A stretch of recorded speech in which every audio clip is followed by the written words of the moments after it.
May. It's the dawn of dreams, desire, and destiny. For over 100 years, the Indianapolis Motor Speedway is the ultimate test of man versus machine, always pushing the limits of the racing capital of the world. So who's next? Who will add to the lore? The journey towards the 97th running of the Indianapolis 500 begins tonight on Trackside 6. From RTV6, the only place to see the race. This is Trackside 6. Good evening and welcome to the Indianapolis Motor Speedway. Great to be back here in the month of May as we kick off our Trackside 6 coverage right here on RTV6. I'm Dave First. Of course, we're coming to you from the glamorous Hall of Fame Museum. Special any time of the year, but oh so special as we get ready for yet another race day later this month. And a new exhibit inside as well, honoring the legendary Parnelli Jones. Hard to believe it's been 50 years now since his one and only win back in 1963. They even have his brand new Baby Borg trophy that he was honored with during the winter. Well, let's begin tonight with the way we ended last year's race and all the drama that played out in turn one. Our Brad Brown has more on that. Brad. Dave, thanks. Of course, the Hall of Fame Museum home to some of the great cars of the champions of the Indianapolis 500. And last year, Takuma Sato very nearly added his name to the list of champions, coming oh so close. Well, this year, Sato has been to victory lane, but he comes to Indianapolis looking for redemption. Takuma Sato wins in the 52nd Toyota Grand Prix of Long Beach. April 21st was a breakthrough day for Takuma Sato. His first career IndyCar win, the first in the series by a Japanese driver at the Grand Prix of Long Beach. This is just amazing. I mean, the whole crew did a tremendous job. But rewind to last May. Sato was driving for Rahal Letterman Lanigan Racing, an underdog driver on an underdog team. They very nearly pulled off one of the biggest upsets in Indy 500 history. This could get tricky. Oh, and he slides on by. Sato takes second. Through the turn 2, turn 3, 4, I went flat, which was really on the edge. I can feel the car was sliding, but I was actually catching Dario. And then, of course, there was a couple car lengths when I coming out to turn 4. But the main straight, I was good in the toe, draft, and catching him. I think he probably was driving more, I don't know if I want to say aggressively, but was probably hanging it out a little bit more than I think probably everybody else. The white flag is out. Takuma Sato, the Rahal Letterman Lanigan driver, now pulling up. Naturally, you think, okay, I got a chance because into turn 1, it's going to be tight, but I think I can go. Coming to the white flag, I look in the mirror and I can see Sato dragging up, and I thought, oh, he's too far back. But then he was coming quicker than I thought. The drama here in turn 1 is usually reserved for the start of the race, when the field of 33 come to life and take the green flag. But last year, it was the final time through turn 1 when Takuma Sato's Indy dream was staring him square in the face at 220 miles an hour. And as drivers have done for so long here at the Brickyard, Sato went for it. Sato taking a peek. Inside. Keep going. Keep going, buddy. Yellow, yellow, yellow. I saw my line inside, and we both diving inside. We both had to brake and downshift. So I start to move out a little bit. So I gave him as much as I had to, but I wasn't giving him any more. I was not going to make it easy. I was side by side, but I had to avoid the contact. That's my first race. Going down there on a tight line, he was too loose. He couldn't hold it down there. I go down to the white line, and then it's one little moment, felt loss of grip on the rear grip. And then that was it. Dario Franchitti got through that, and Takuma Sato did not. Franchitti would come around to take the checkered flag, his third Indy win. Sato may have lost the battle, but he gained a huge following in the process. It was caught a lot of eyes, of course, because it was just a pure 500 last lap. It's such an exciting moment, but I always has been, attacking. To me, it's no attack, no chance. I caught a bunch of crap for that afterwards, the fans in turn 1. I'm not quite sure what they really expected me to do. It's the last lap of the Indianapolis 500. I'm going to pull over and let him through. That pissed me off. And I think everybody respected him for, You know, some people said, oh, he's crazy, he should never have tried it, and other people said, heck, he was trying to win the race. So I don't blame Takuma for making that move, and you know, he thought he could pull it off, and you know, almost. It was disappointed after that, but at the moment of a second, I can really remember the whole thing, and it was very exciting. Now, 1 year later, Sato is ready to go for it again, this time racing for AJ Foyt's team. The win at Long Beach has given them big momentum coming back to Indy. If it comes down to the wire once again, Sato says he would be ready to make his move. Going through the experience, I know what to do next time, and I will be coming out to Turn 1 for sure next time. Sato comes to Indy with a solid start to 2013 overall. He's the current IndyCar Series points leader. Still to come tonight, he's fast on land or, as it turns out, on water. This month, the reigning IndyCar Series champ Ryan Hunter-Reay goes after the big fish of a win at Indy. You won't want to miss our visit in South Florida. And a win by Oriol Serbia would no doubt reign in Spain. But how this veteran always has the artist Salvador Dali on his mind. When this Trackside 6 special continues from the Indianapolis Motor Speedway. It was last September at Fontana when Will Power's spin was a series championship win for Ryan Hunter-Reay, his first IndyCar title, but now he's after something bigger, a win at Indy.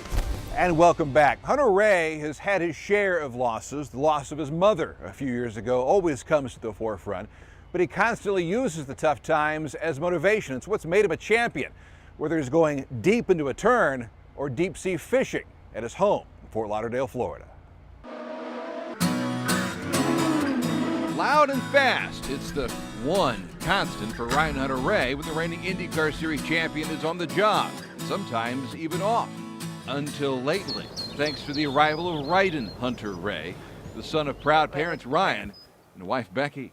Hey, buddy. Hi. You look very natural there, Ryan. That's Ryan's favorite way to carry him around I love the house. carrying him like this. And this is, he's like wide awake when he's carried this way too.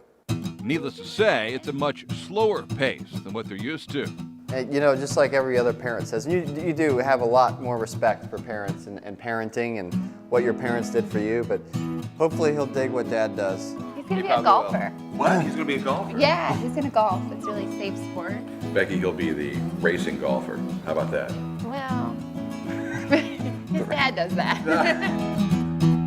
It's one of the many activities that brought Ryan and Becky together. But the first day they met, remembered in the 2004 painting of the Long Beach Grand Prix. She hit it off with my mom first, which was a big thing for me, too. And I didn't even realize it was his mom when I first met her. Right. Yeah, I met her at an autograph session, and next thing you know, I hit it off with his mom, and we're just talking the whole night. My mom and I worked on that one together.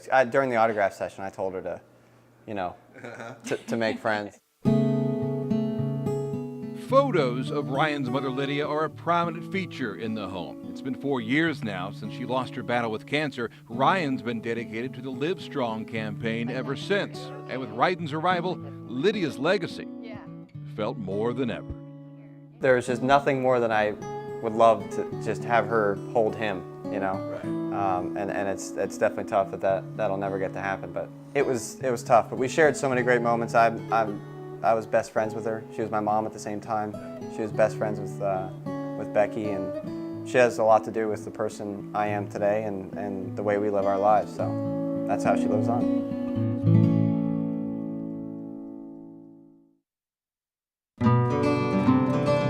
Hunter-Reay's home is as warm as the South Florida sun, with items commemorating their life, namely surfing, shells, and sea life. How about an eye-catching aquarium, custom built right down to the RHR initials cut into the coral. Pretty much makes the house. It's right in the center of the house, and it was a custom piece for this area right here. And our whole house is, you know, actually our lives are basically nautical, marine. Yeah, we love to surf, be on the boat, fish, the whole thing. Everything was very similar.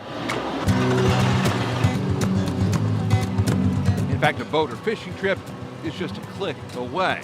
Cruising the waters in a 36-foot yellowfin past neighborhoods he's known since his family moved here when he was 4.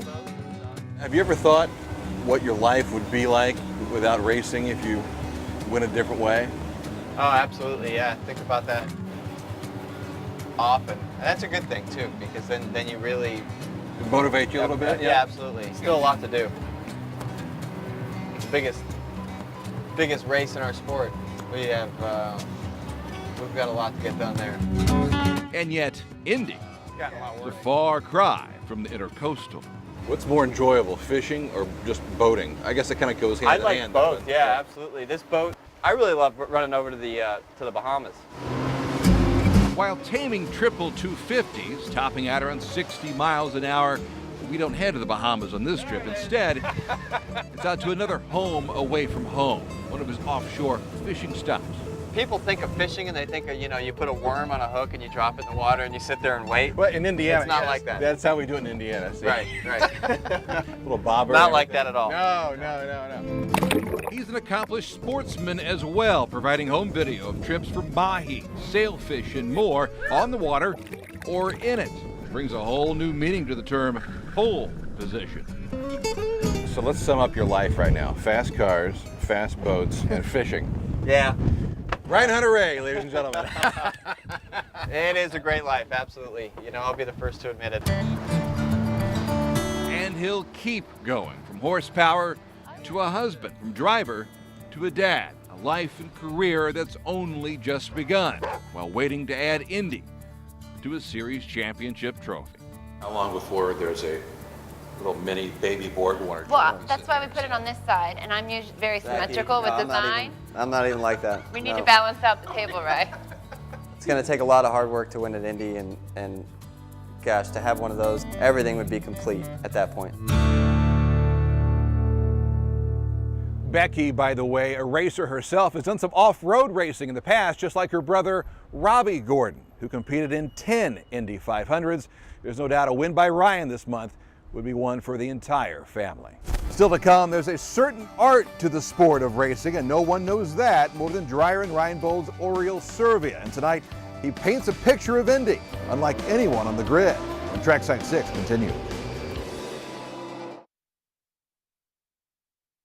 We've already seen some cars on track here in the month of May. Last week, Firestone Indy Lights teams testing here at the Speedway. 11 teams on track, including current points leader Carlos Munoz, as they look ahead to the Freedom 100 on Carb Day.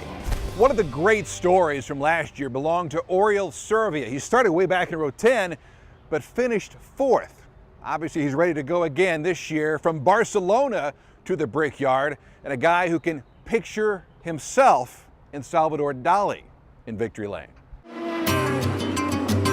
Victory Lane is usually the inspiration for race car drivers, and 38-year-old Oriel Servia is no different. It's been that way since the Spaniard was born. I had my first motorcycle when I was 2.5, and my first go-kart when I was 4, so it was gonna happen, basically.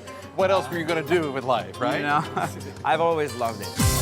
But while some drivers wear their emotions on their sleeves, Servia wears his on his helmet. It's the likeness of Spanish artist Salvador Dali. He's had it on there since 2006, and a visit to the Salvador Dali Museum in St. Petersburg, Florida, is his yearly pilgrimage. I always had the Lee thing since 2003, but I used to have the melting watches, Right? and I had these since I think 2006, the face and the side. Very cool. I'm surprised nobody has actually copied yet.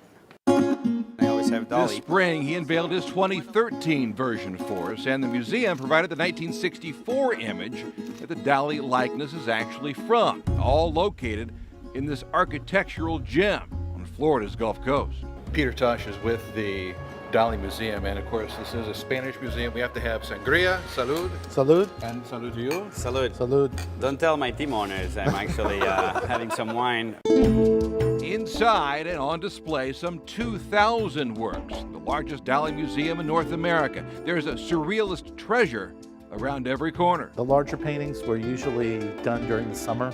You don't know how many pictures I have of this cathedral. I mean, that's where my parents live, yeah. It's not like a typical Dali. So the woman is the woman who raised him as a child, and he's thinking about her, remembering her. Each time Servia visits, it's like going home. Just he put so much detail into any of his pieces. You can be staring at it half an hour and still discover a little thing you didn't see before. For instance, this canvas piece finished in 1976. The images of his wife looking out the window, but The one that you close the eyes, you see Lincoln. It's entitled Gala, Contemplating the Mediterranean Sea, which at 20 meters becomes the portrait of Abraham Lincoln. And sure enough, it does. The object over here, the lobster telephone, it was supposedly, there was a party at Edward James' house. Dolly and some friends were there eating lobster, drinking champagne. The story goes, they got kind of crazy, started throwing lobster shells around the room. Supposedly one landed on the phone. It's something we do every time at a dinner in Barcelona, you know, we throw lobsters around. Phones and champagne. He was awesome on his work, but he was very good at self-promoting and doing big scandals and making sure he was getting the attention of the media like I am doing today, thanks to him. So, you know, he could have been a race car driver is what you're saying. Yeah, or at least I should be taking a lot more notes from him than I do. The museum even features the 1954 work that started Servia's infatuation, named The Disintegration of the Persistence of Memory. This is how I started doing Dali things in my helmet, because I would just put the melting watches, because that's racing. I always thought you're fighting time. Like, it's always about the lap time. You're always trying to get there before the other guy. It's also, you know, you're trying to melt time. So that's how I started putting, honestly, my first association with Dali was just putting the melting time. Ultimately, for Servia, it's about time. A win at Indy would be huge, not only for him and the Indy-based Panther Dreyer and Reinbold race team, but for an entire country. He's already reflecting. The race is so huge. Anybody that is ever lucky to be in it already, it's amazing. And then if you happen to do well, it's, you know, and I've done well. You know, I finished 4th last year, 6th the year before, but I haven't won it. I can only imagine what it is to win it. And yet, imagination is what it takes around here. We bought a box of pencils with a Venus de Milo on the box. They saw a face. It's about driving Dolly to victory at Indy. Think of the sangria that'll be enjoyed then. Thank you so much for the tour, and good luck in the 500. Thanks for a great sangria, and it's going to inspire me for a great weekend. The month actually got off to a rough start for Servia after his race team announced they plan to scale things back, cut back the schedule after Indy in a cost-saving move, although plans may change if Oriole is able to win on race day. When we come back, we just celebrated the 100th anniversary of the Indy 500, but this year another reason the number 100 will be important. Plus, our Robin Miller looks ahead to the month as we continue here on Trackside 6. This is, of course, the Borg-Warner Trophy, the most famous trophy in all of motorsports. It features profiles of each winner of the Indianapolis 500. This year's winner will be the 100th face added to the trophy, which was recently appraised at a value of more than $3 million. Once again, Robin Miller has joined us as our Trackside 6 contributor for the month. He felt sorry for us, or maybe it's vice versa. I don't know. I got an official shirt, Dave. I'm part of the team. Let's look ahead to this thing this month. We talked a lot about the Andretti guys, Ryan Hunter-Reay coming into this thing, but let's face it, it's going to be about the Ganassis and the Penske's, but so far, this IndyCar season, these guys haven't really done squat, have they? When you think about their history and their legacy and the fact that they're 0 for 4 this year, that's pretty much the biggest shock I think you're going to see in the last decade or so. But look at how they do it in Indianapolis. Penske's the standard bearer. I mean, you got to beat him. That's who you got to beat. And Ganassi's been right on his butt the last decade or so. So you got to think, is Franchitti or Elio the two stories? Right. Who's going to win their 4th 500? But the way things are looking, you could have somebody like Sato, a 1-car team. Well, it's going to be a 2-car team with Connor Daly, but he's run so well. He almost won last year. And I think this car has evened the field up like we've never seen before. Last year was maybe one of the 5 greatest Indy 500s of all time. No doubt. And this year ought to even be better. Robin, follow that up. You got Ryan Briscoe coming in, running with Ganassi's team this year. Hasn't had a ride this season, but has an opportunity with the success that he's seen to a certain extent here. Can he really make a go at it this May? Well, I think it's interesting because Ganassi hardly ever hires somebody that he gasses. And I think Briscoe's last year's pole sitter. He obviously is comfortable here. He's got something to prove because he doesn't have a full-time ride. And this is his chance to maybe win somebody over and say, hey, you know, I'm not a sports car driver. I'm still young enough to drive these things. Give me a shot. So it'll be interesting to see Ganassi with 4 cars and Penske with his group and the Andretti Armada and all the little guys. And we haven't even talked about A.J. Allmendinger, who's thrown into the mix for Penske. I mean, I think we're going to hear something from him before it's all said and done. I do too. I think when you look at Will's setup or Elio's setup, you know, AJ's never driven an Indy car here, but he's going to get comfortable in a hurry. It's going to be very interesting to watch. Glad you're with us here on RTV6 and Trackside 6. A look at our schedule this month, beginning with opening day this Saturday. Gates open at 10, open practice and rookie orientation begins at noon. After a week's worth of practice, pole day is a week from Saturday. Gates open at 6:30, practice at 8 a.m. Qualifying then begins at 11. Bump day next Sunday.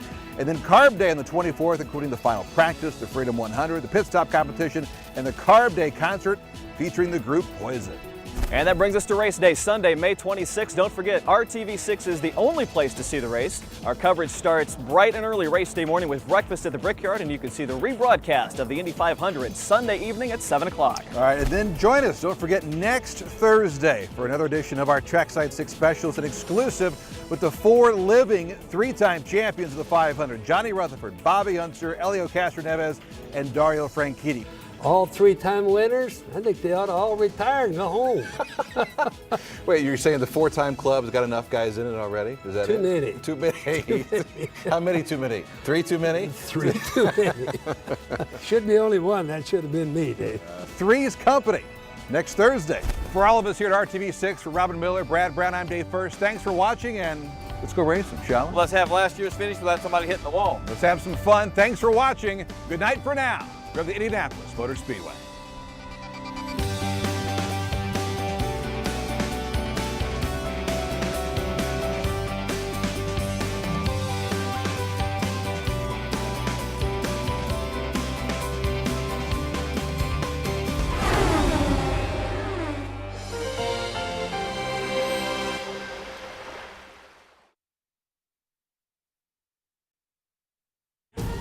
Indy. It builds careers brick by brick, hallowed ground where champions are always celebrated. But what about those who are just looking for one? Whether it's drivers looking from the outside in, drivers who have heard about the history and desire a little taste themselves, or drivers who have already been there and simply want more. The tension builds tonight on Trackside 6. From RTV6, the only place to see the race. This is Trackside 6.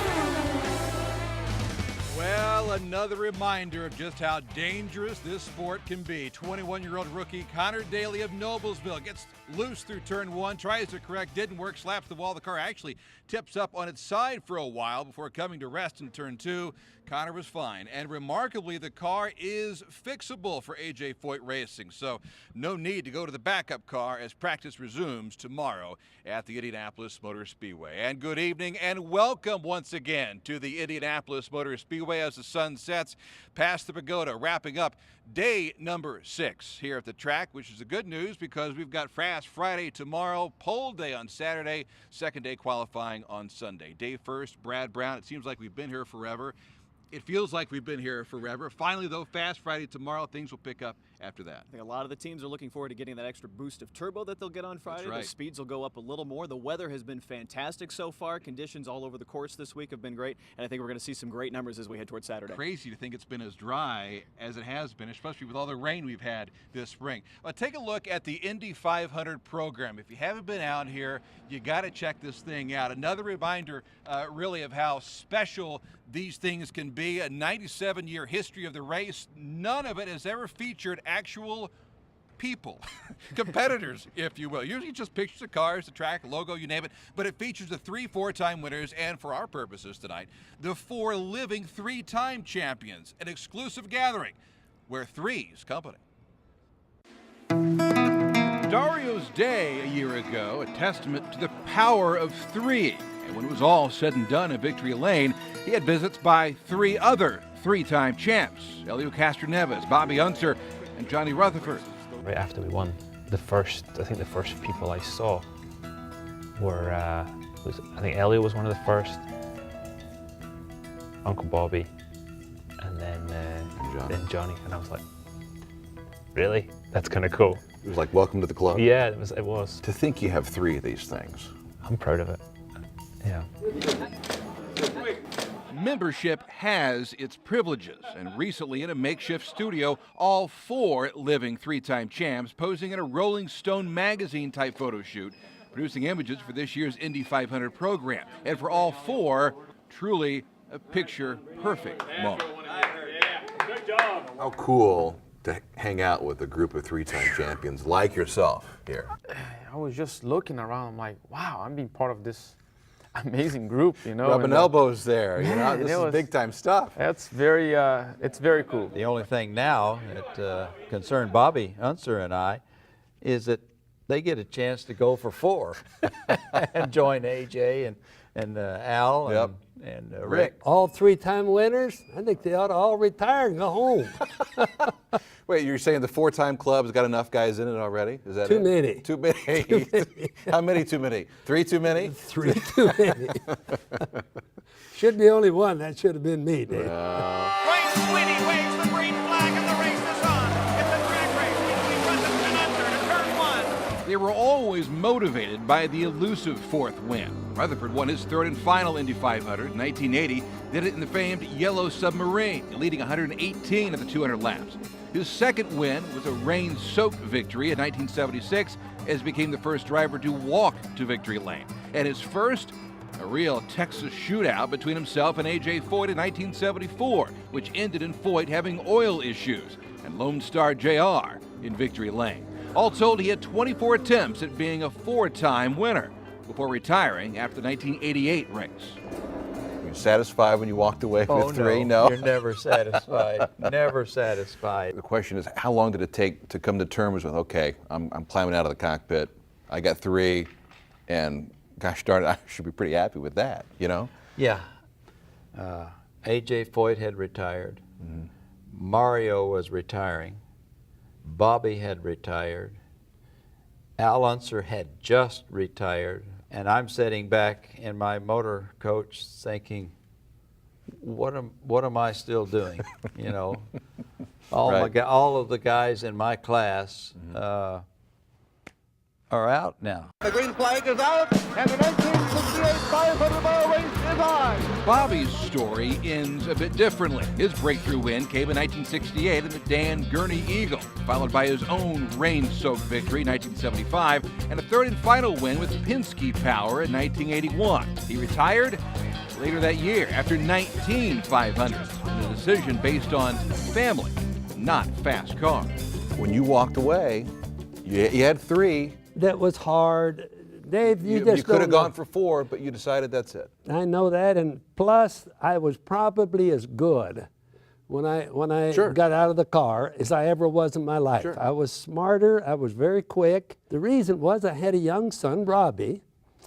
I have an older son, Bobby Jr., and I had missed his life in its entirety. And Robbie wanted to be a race driver. And I just said, I'm not going to miss the only other son that I have. I just wasn't going to miss that opportunity, because when it's gone, it's gone. Those are cool. Just smile real big. These days, they still smile through it all, with rings to show for it, although Dario never wears his, preferring to do so once he's retired. I wore my ring today, look. First time ever. What? I wore my This is ring. the first time you've worn the ring? I don't, yeah. Well, the guys, when they wear it, like JR and Bobby, when they wear the ring, I think it's so cool. I was told to wear it. I was told. He is, though, always ready to grab a helmet, strap it on, and go for another one. Same for Castor Neves. It's their drive for more. But like Unser and Rutherford before him, what if? If it came to retirement and you're still stuck on 3. No, not that if. Not bad if. No, Good if. Let's face it, though. We're all getting older. I agree. Listen, there is plenty of drivers just to be here would be happy. The car doesn't know it's going for 1 or 4, does it? It's not going to go any quicker. It's not like, you know, Good point. you can convince it, hey, we're going for number 4 here. Let's go. A little more would be good. I think it's the wrong time to ask that question, because I still have that desire. I still want to win more. And then we can discuss it when I retire. We'll talk about 5 in a couple of years. How about that? That would be nice. For now, they come in 3s, whether they all like it or not. Looking back, though, no regrets. No regrets now. Three's fine. Oh, 3 isn't fine, but by the same token, come on. I mean, 3's all I could get right there. You know? Any advice for either Elio or Dario as they make this push for 4 at all? Yeah, quit now, so you've only got 3, and you'll stay with Bobby and I from now on. But it's it's not easy, you know, and the more you go at it, the harder it gets.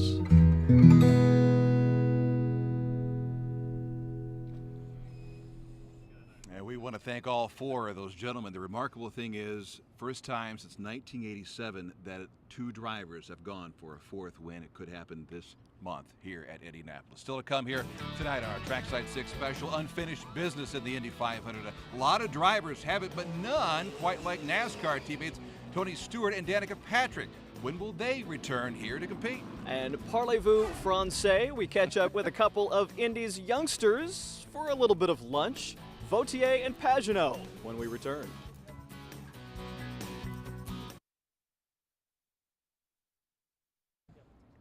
Well, an old tradition returning to IndyCar this season, the Triple Crown Trophy. Fuzzy's Vodka, the sponsor, $1 million bonus if one driver wins at Indy. Pocono and Fontana, $250K if they just get 2 out of 3, which not too bad. Triple Crown dates back to 1971 with the 500 milers at Indy, Pocono, and Ontario. The great Al Unser, the only one to win it back in 1978. Once again, back live tonight at the Indianapolis Motor Speedway. A lot of great personalities up and down pit road. You had the chance to catch up with a couple of the younger guys. We have some international field here this year, of course. The Brazilian stars like Castro Neves and Canan, the defending champ, is a Scotsman. We have a couple of Frenchmen in the field this year as well, and a couple of true characters.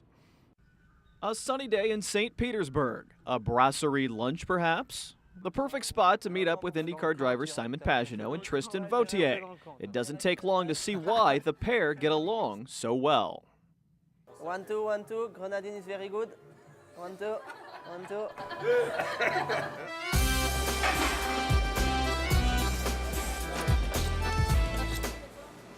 Welcome to the kitchen. We're just here for a sanity check, so we want to make sure that... This is Lordon. Lordon is bacon. Oh, bacon? Yeah. Oh, c'est du cochon. Du cochon. C'est du cochon. We are the new managers, so we're checking everybody's doing a good job. Yeah. Where's your hat? I don't have a hat. Action.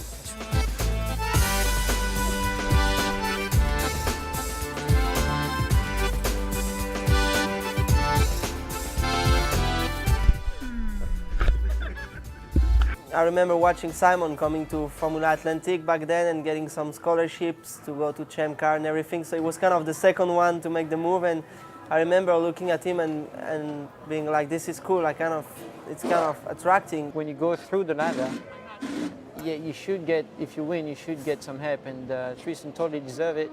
He's French, but that's not why we're teammates. It's because he deserves it. We're going to have a bite to the lady. That the duo ended up on the same team only makes sense. They'll both suit up for this year's 500 for Sam Schmidt's team. Pagenaud made a big impression at last year's Indy 500, his first after climbing his way to a full-time IndyCar ride. The Frenchman finished 16th here and finished 5th in the season point standings. We have a big expectation, but last year the result was pretty awesome. So there's a little bit of unknown, but I'm really excited about it. And of course, Indy 500 is the biggest one. 23-year-old Vautier will go for a spot in the 500 after finishing 3rd in last year's Indy Lights Freedom 100. Give me some sugar. I remember smiling inside of my helmet when I got out pit lane the first time in the morning of our test day. I was like, this is it. And it was like lifting my helmet because my cheeks were going like this. And that was really cool. So I will always remember that moment. Now, being a French driver, race fans can't help but think about a certain character from a certain movie. Ricky Bobby, I have come here to defeat you. I'm coming for you, Willpower. I arrived in the USA at the start of 2010, and everybody would start making jokes to me that I could not understand. If my jeans were a little too tight or anything with my accent, I would get those jokes, and I was like, what's this joke about? And then I watched the movie, and I was like, okay, that's about it. Okay, now I get it. So it's pretty funny, yeah. You spilled my macchiato? I'm coming for you. Now, Pagenaud and Vautier are hoping for a taste of success in 2013. So you like crepes? I like crepes. You like crepes? I like crepes, really. I like grenadine too. You like crepes and grenadine is fantastic, yes. Chocolat croissant as well, yes. Good time with those guys. Sebastian Bourdais also in the field this year. 3 Frenchmen trying to make the Indy 500. Did I see them eating French fries in the piece Frite. as well? Frite. Oh, frite. Yes, I'm Paul sorry. Frite. Oui, oui. Still to come tonight here at our Trackside 6 special. Where there's smoke, there's still the fire of winning the Indy 500. And the fire is a little more stoked when the legendary Roger Penske made an unprecedented offer last winter. Plus, will Danica Patrick give it another go? Stuart Haas NASCAR teammates at Trackside 6.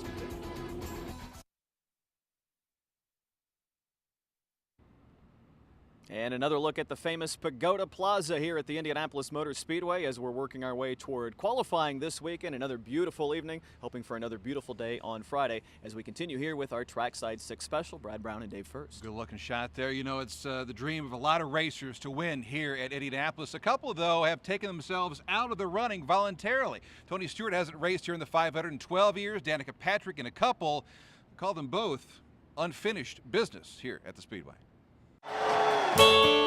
Tony Stewart's NASCAR career remains full speed ahead. A 3-time series champion, now in his 15th full-time season. But it's a moment at last year's championship banquet as car owner Roger Penske took to the mic that brought smoke back to his roots. How about doing the double at Indy this year? Are you available? Penske's won 15 Indy 500s. Stewart would still love to win just one. Roger's offer is open-ended, correct? I made him make it open-ended because he kind of put me on the spot at the banquet with the offer, which caught me way off guard. I was sitting there and was just happy that, you know, we got to watch Roger in his acceptance speech at the banquet and was, you know, understanding what that was like and was glad that he accomplished that goal and then got thrown a curveball, which definitely got my attention and made the next week of my life very hectic. A week later at his trade show downtown, Smoke told us he turned down the offer. No.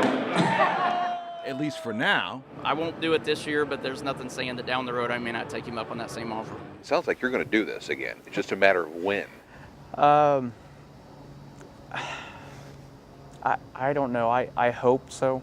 I hope someday down the road I still get to do it. But every year that goes by, the reality of it happening diminishes. I have a lot of responsibility now as an owner. I'm not just a driver. How many employees do you have? Probably around 230 between everything that I have.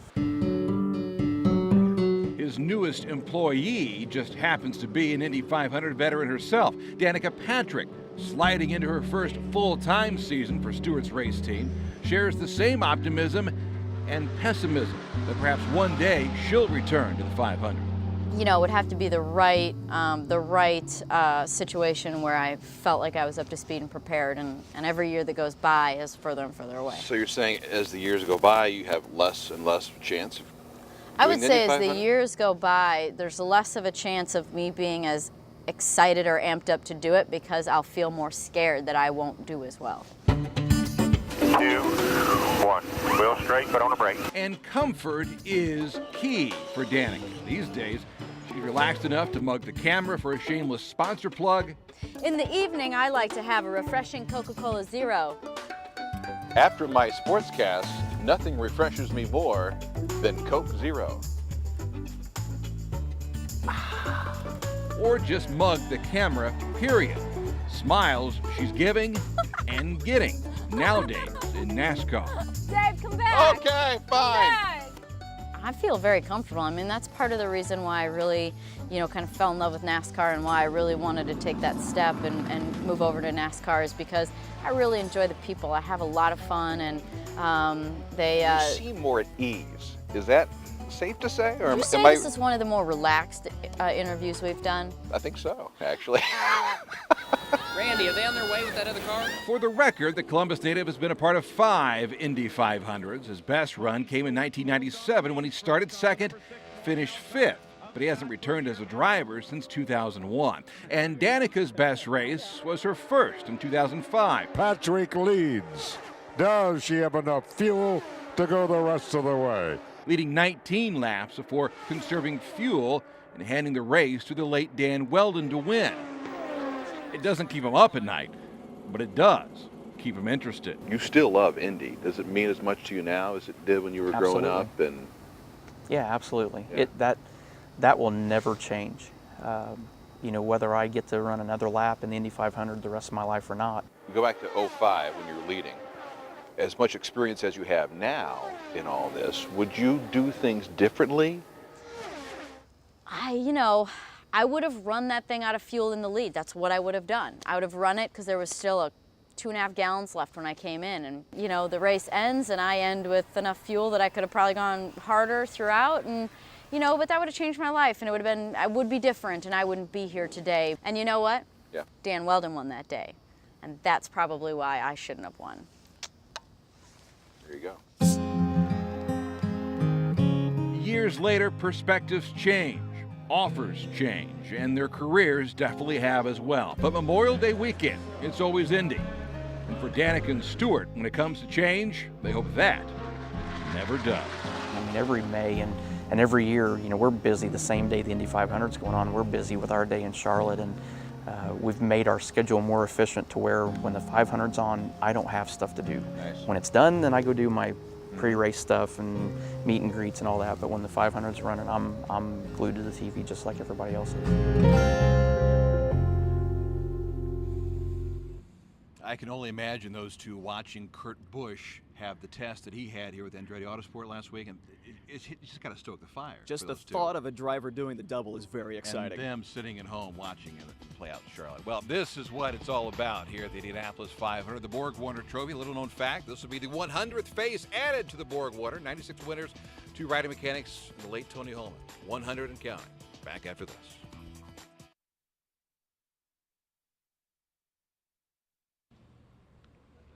Hey, if you're looking for a new thrill at the track this weekend, they've got a zip line set up in turn 4, 30 feet high, 200 feet long. I got a chance to get on the thing about an hour ago. Look at this from the POV cam. Very cool way to see the track. They're going to move it over to the snake pit in turn 3 on race day. $5 Friday, Saturday, and Sunday here at the track. Line me up. Line Tony Kanaan up. I can see a feature coming up this weekend. Hey, speaking of Tony Kanaan, hope you'll join us this coming Sunday night for a real inside look at IndyCar's Iron Man. We visit Tony Kanaan in the South Florida home, complete with an awesome rack of helmets. He works out, and like any driver, about to make 201st consecutive start, second only to Jimmy Vasser. But of course, he's yet to win the Indy 500.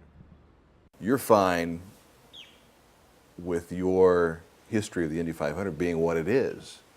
I am. I think I am. And 5-10 years from now, when I retire, when they will have a party for the Indy 500 winners, I might not going to be there. Well, you might be hosting it, though. I mean, I might be hosting the thing. Take your job.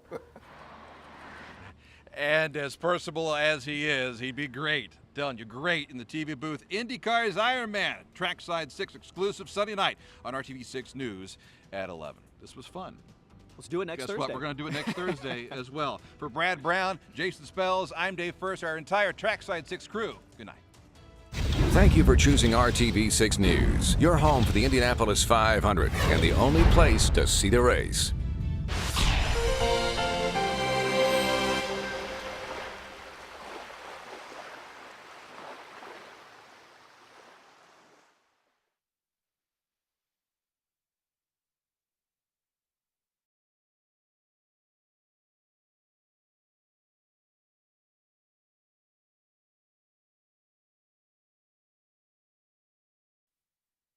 For over 100 years, it's been the dawn of dreams. The starting line for heroes, the finish line for legends. Who's ready to join them? Is it a boy from Butler who's learned there's no I in team, or the son of a champion? Can Bobby's boy follow in the footsteps? Or is it the Iron Will of IndyCar's Iron Man? We'll set the stage for more magical moments tonight on Trackside 6. From RTV6, the only place to see the race. This is Trackside 6. You know, before we get to the greatest spectacle in racing, the city hosts some of the greatest spectacles and fundraisers. And tonight at the Crane Bay, no different, the third annual Yellow Party. It's Racing for Cancer's biggest annual fundraiser, hosted by the Rating Series champion Ryan Hunter-Reay. Some 20 drivers on hand, lending a hand to a great event. Dave First live again. We're at the Crane Bay tonight for Trackside 6. One of the drivers here, Tony Kanaan, we're inseparable at this point. How you doing? How's the week treating you? All right? Hi, Dave. How are you, man? Good to Nice see to you. see you. Long Remember time. me? Yeah, Right?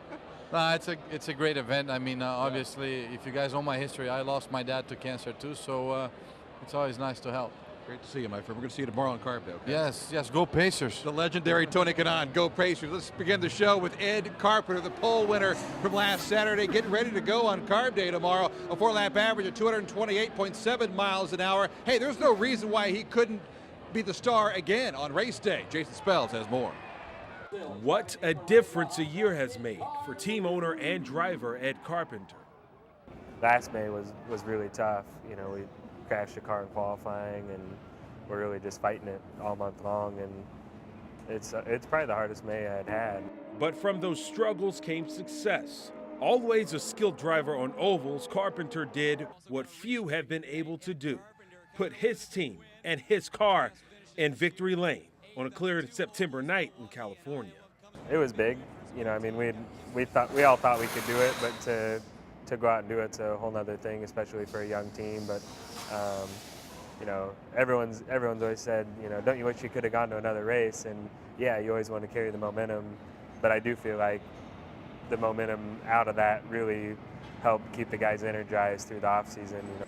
And that energy has showed up on the track, where the number 20 machine will lead the field to green this Sunday. Because of his on-track success, Ed has garnered major support from some of Indiana's biggest names. Hoosier native Fuzzy Zeller stepped up his sponsorship of the race team this season. Whether it's Fuzzy and everyone else involved, you know, everyone really involved in our team has pretty big ties to Indianapolis, and I think that, you know, when you're from Indiana, the 500 means a little more than. So Carpenter enters this May with the support of an entire state. Indiana's native son looking to win Indiana's race. I could win a race every year for the rest of my career, and wouldn't be too happy when I hang it up finally if I haven't won Indy. So hopefully I don't have to wait much longer. And good luck to Ed Carpenter coming up on Sunday. A guy that's used to being around speed, was around a lot of it yesterday when NHRA Top Fuel champion Antron Brown paid him a visit. By the way, Antron Brown's top speed ever, 330 miles an hour. Still to come tonight, he's 38. Yes, he's getting ready for his 201st consecutive IndyCar start. He's about to start his 12th Indy 500 tomorrow. You just saw him, Tony Kanaan. Did you know he's really IndyCar's Iron Man? That story coming up. Plus, it's no Bobby Rahal garage sign from the Indianapolis Motor Speedway, but this is no garage. I have most of my trophies here. This trophy case here is more of the special ones. We'll show you the ultimate man cave coming up.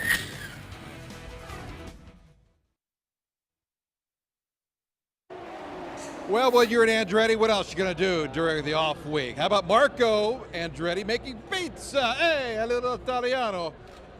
Well, the drivers spent Monday in various cities around the country to drum up buzz for the 500. Marco was in Dallas at the legendary Italian restaurant Capisi's. Of course, IndyCar races in Fort Worth Saturday night, June 8th. You can see it live right here on RTV6 at ABC. Welcome back. We're at the Crane Bay for the third annual Yellow Party. Great atmosphere here. Of course, Marco and Michael and Mario, you know about the lineage of the Andrettis. What about the Rahals? Well, this year, Graham rejoining with his dad, Bobby, to form Rahal Letterman Lanigan Racing. Should be a good season for him, but of course Bobby is the 1996 Indy 500 champion. Indy is where it's at, unless you're at the Rahal Man Cave in suburban Chicago. The Rahals are used to family getaways, but their long weekends are far from a vacation. Their room with a view ideally involves a trophy at Victory Lane. So Bobby and son Graham routinely come here, where R&R stand for racing and relaxation. Well, how would you describe what you have here, Bob? Well, my wife calls it the ultimate man cave. It's almost kind of like a museum in some respects, you know. Wait till you see this. Let's go check this out, all right? Okay, let's go. Located in suburban Chicago, welcome to the house that Rahal built. A den done up with die casts. You know, Ronnie Peterson, who was a hero of mine. Here's Mario, Sterling Moss. History and heroism. Can I see the table? Oh, sure, Yes. yeah. The table's the best part. And how about a dinner table that expands or contracts via a remote control? So if we want to shorten the table, You just do it this way. Now, I don't know how we're going to get in there to lubricate those gears when the time comes, but we'll worry about that. Bobby Rahal continues to lead in the Indianapolis 500. Of course, it's a life that's been full of gears, usually high ones, with the ultimate moment coming in 1986. Bobby Rahal accelerates, and Bobby Rahal has won his first Indianapolis 500. Winning at Indy, enriching an 18-year career with 24 IndyCar wins. You know, I don't know if you'll ever know the full impact of this for quite a while, but I can tell you it feels awfully good to have won this race. Naturally, it still does. I have most of my trophies here. This trophy case here is more of the special ones, my 3 IndyCar championships.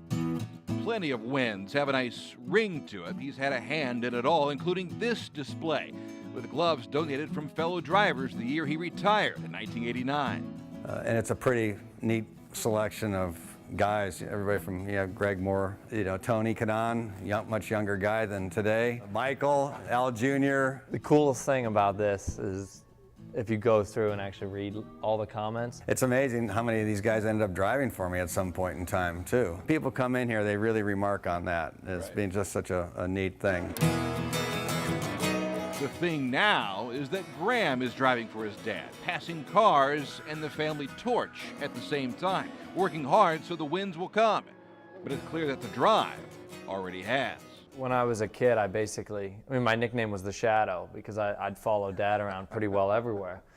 And I always enjoyed, and perhaps even still, my love for the automobile surpasses almost anything. When you saw his passion, did it remind you of yourself? Oh yeah, well, my father would always say, he was just like you. He did a lot better in school than I did. Hanging at the Rahals is in a class all its own. Bobby's car collection includes 2 race cars. His first one, a 1963 Porsche. They only made 19 of these cars back in 1963, 64, and there's 12 left. And of course, the 98 Reynard that I did my last ever race, a professional race in Fontana. How special, how cool to have the first race car. Yeah, and the last. And the last. Yeah. But that's only the start. The 356 Porsche is certainly one of the classic shapes of Porsche. I'm a big Carroll Shelby fan, so this is a 65 GT 350 Mustang. This is a 72 BMW TII 427 Cobra. This was a homologation special for the cars that raced in the mid 70s. This is a 61 E-Type Jaguar, the first year they built them. I find this era much more interesting. When you drive cars like this, everybody's giving you the thumbs up, when they pass you. And then of course my pace car from Indy in '86. It's a family that enjoys cars, and cars. Big ones? I think some of the roundabouts in Carmel would be awesome in this thing. And little ones. No matter how old you are, you're a kid, and then you have to have a slot car track. And yes, what's easily the most interactive toy in the building, a scaled-down version of the famous 4-mile track at Elkhart Lake, Wisconsin. A pretty faithful reproduction, although it's Elkhart in the 60s, the original pagoda and guardrail instead of the walls. Get your buddies, maybe a couple of cocktails or whatever, and this is a whole night, right? For the most part. It is a whole night. In fact, for me, it's actually pretty cool to see this with Dad because it kind of brings out a lighter side in him. I never thought he would build a slot car track like this in my whole life, but here it is. Like father, like son, right down to the old school jukebox. Right. There you go. These are happy days. Yep, I got a scratch record. It just hit it. It's like Fonzie, ladies and gentlemen. It's like Fonzie. For lives made up of getaways, this is their ultimate one. It's about enjoying a family and a future, and naturally they all wonder where it's headed next. This is the best thing that's ever happened, and it's the worst thing that's ever happened because it's great having your son, but at the same token, there's that, the pressure, there's that dynamic. A lot of the guys I work with at this team are the same guys that have been around since I was a kid. Once we start having the success that we know we can together, it's going to feel better than anywhere else I could possibly be. Well, Bobby's remarkable racing career, topped only really by his life as a businessman. The Bobby Rahal Automotive Group is thriving in western and central Pennsylvania. Still to come tonight, the cheers went up when Tony Kanaan qualified on Saturday, but that's nothing to what you can expect on Sunday, from intros to perhaps leading the Indy 500 to perhaps winning at the end of the day. Tonight we visit his brand new South Florida home and how life has changed for TK. And Trackside 6 continues live from the Yellow Party downtown.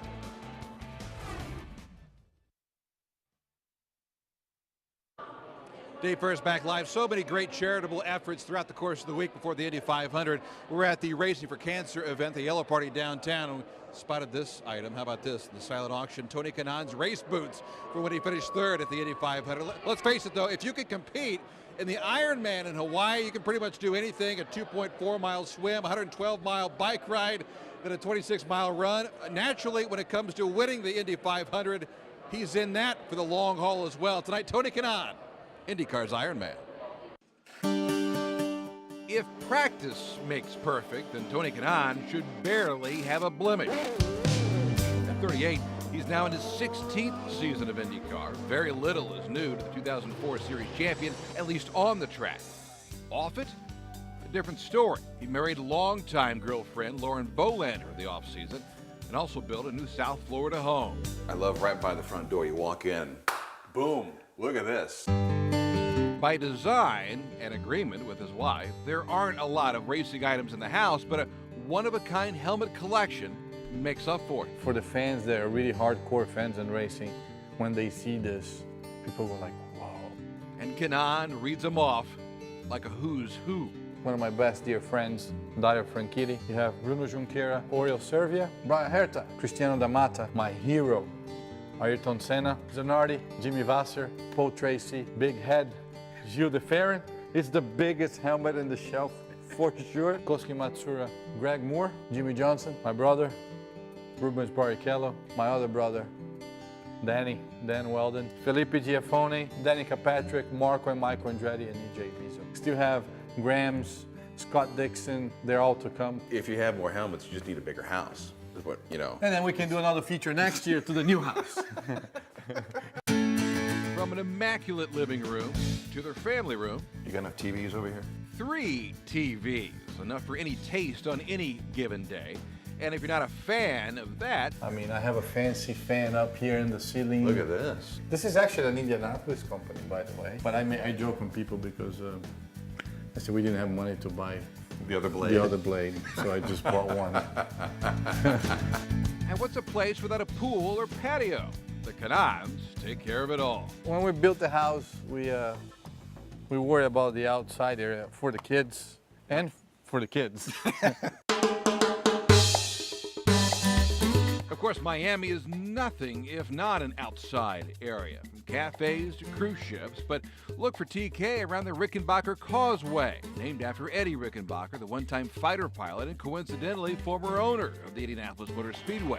It's here where he runs or rides twice as much nowadays as he ever has before. Or just down the road, he puts the home into Homestead, returning to his roots in karting. Add it all up, it keeps him one of the most fit drivers in racing.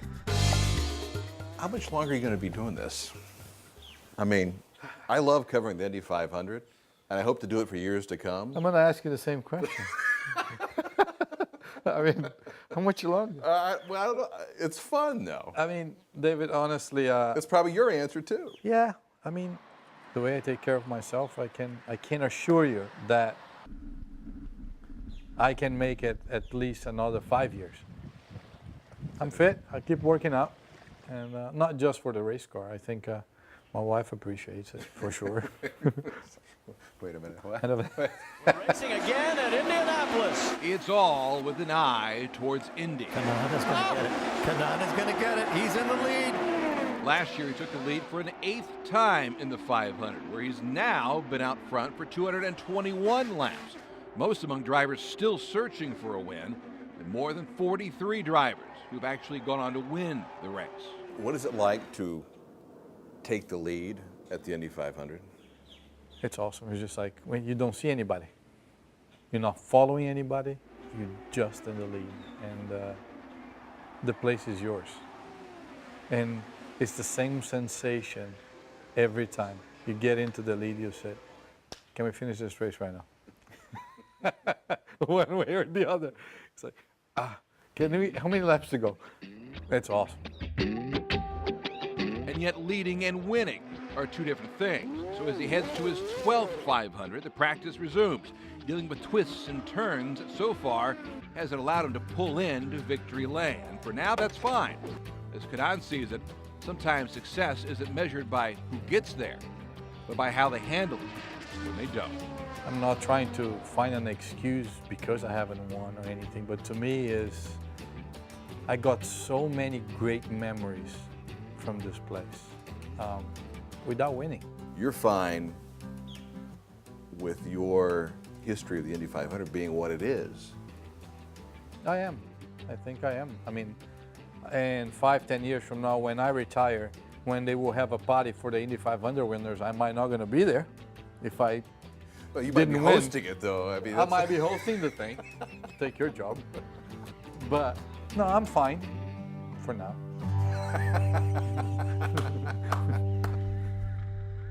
You can only imagine the roar that's going to go up if Tony Kanaan is able to find victory on Sunday. Just checking out his shoes here. Oddly enough, the right foot is a little heavier than the left.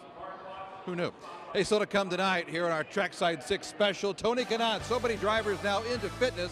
TK certainly one of them. What about Tags? Oh, he's taken his to new heights. Our Brad Brown with more on that as we continue on Trackside 6.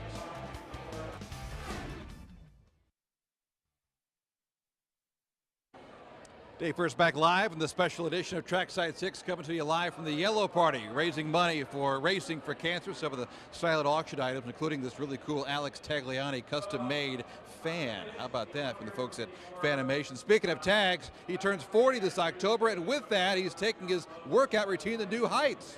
Brad Brown has more. 2 years ago, Alex Tagliani stole the show on pole day, putting Sam Schmidt and Conquest Racing up front at Indy. Now the 40-year-old driver from Quebec is not only an IndyCar fan favorite, but he's one of the faces of the sport north of the border. When you have that sort of, access to TV and relate that information to the fans and know our sport a bit better, I think it was a good thing. Tags parlayed that into a strong following on social media. His Twitter followers number more than 70,000. When you do a social media event like this, and most of the people that are active on social media, they're here. So, you put a face to the person you're actually tweeting with, and it's quite fun. Tagliani follows in the footsteps of another pair of great Canadian drivers. Jacques Villeneuve was the breakthrough, winning the 500 in 1995. Only 24 years of age. Greg Moore won the Indy Lights Championship that same year, only to have his career abruptly ended by a fatal accident in 1999. He was racing for players, and it was like the one Canadian company involved in auto racing, so every young driver wanted to step into the players' ladder. Alex is back with Brian Herta's team again this year. Always looking for some kind of edge, Tagliani has upped the ante with his training regimen, going high-tech to help his body take on the physical challenge of 500 miles. It replicates, breathing at higher altitude. So, you start at 9,000 feet, you can cycle stationary bike with the machine breathing and taking away oxygen. And by doing that consistently, after a week and a half of 2 weeks of doing that, your body reproduces more red blood cells on its own. So it helps, preparing you with the breathing that you're going to do during race weekend. It's going to be a lot of carbon monoxide from your own breathing. It's fine-tuning it to what every driver needs, some drivers have some weaknesses in some area and they will train on that, and everybody wants to be at their best level to be very competitive. Tagliani is still looking for that elusive first IndyCar victory. Getting it at Indy would be a bonus. Got me good cars around the speedways, and hopefully this year is the right one, but we've been very, very close many times. It's the type of track that you need a bit of luck as well. We all know that. And Dario has a ton of it. I'm planning on steal some of his luck and putting in my pocket. At the Indianapolis 500, I wanted to basically conquer everything that I can conquer. That's my goal. I just need that elusive, difficult win to get, and then I'll check that off too. Brad Brown, Trackside 6.